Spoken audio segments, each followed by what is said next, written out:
আসসালামু আলাইকুম ফ্রেন্ডস, আমরা একদিনের জন্য চলে গেলাম আমাদের দেশের বাড়িতে।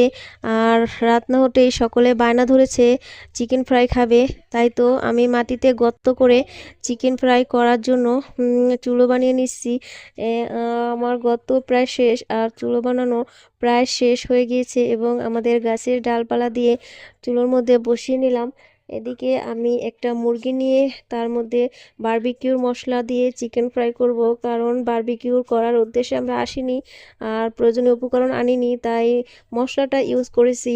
সাথে হাতে বানানো কিছু মশলা আর লবণ, তেল ব্যবহার করেছি এর সাথে। ভালোভাবে আমরা মেখে কিছু সময়ের জন্য ম্যারিনেট করতে রেখে দেব। তো মাখা হয়ে গিয়েছে এবং রেখে দেব এখন।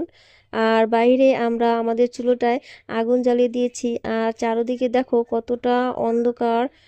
আর চুলোয় আগুন জ্বালানোর সাথে সাথে সকলে চলে এসেছে আগুনের তাপ নেওয়ার জন্য। এই শালগুলো আমি ক্ষেত থেকে তুলে এনেছিলাম। আমার কড়াই বসিয়ে কড়ার মধ্যে তেল দিয়ে চিকেনগুলো ফ্রাই করব। আমি দিয়ে দিয়েছি চিকেনগুলো আস্তে আস্তে ফ্রাই হচ্ছে। আমরা ঢেকে দেব কারণ চারদিকে অনেক ধুয়ো ছিল। এর ফাঁকে আমি একটু চা খেয়ে নিলাম।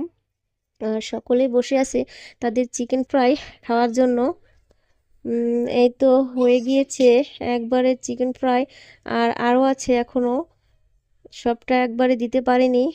হয়ে গিয়েছে, নামিয়ে নিয়েছি এবং আমি বাকি শালুকগুলো সেদ্ধ দিয়ে এসেছি এবং আর ওই চিকেন ফ্রাইগুলো সকলের প্লেটে প্লেটে ভাগ করে দিয়েছি। সাথে আরও কোক আছে। রাতে আগে আমরা বাচ্চাদের খেতে দেব, আমরা বড়রা পরে খাবো, তাই আমরা ওদের আগে খাইয়ে বসে দিলাম। সবাই তো খুবই আনন্দ পাচ্ছে।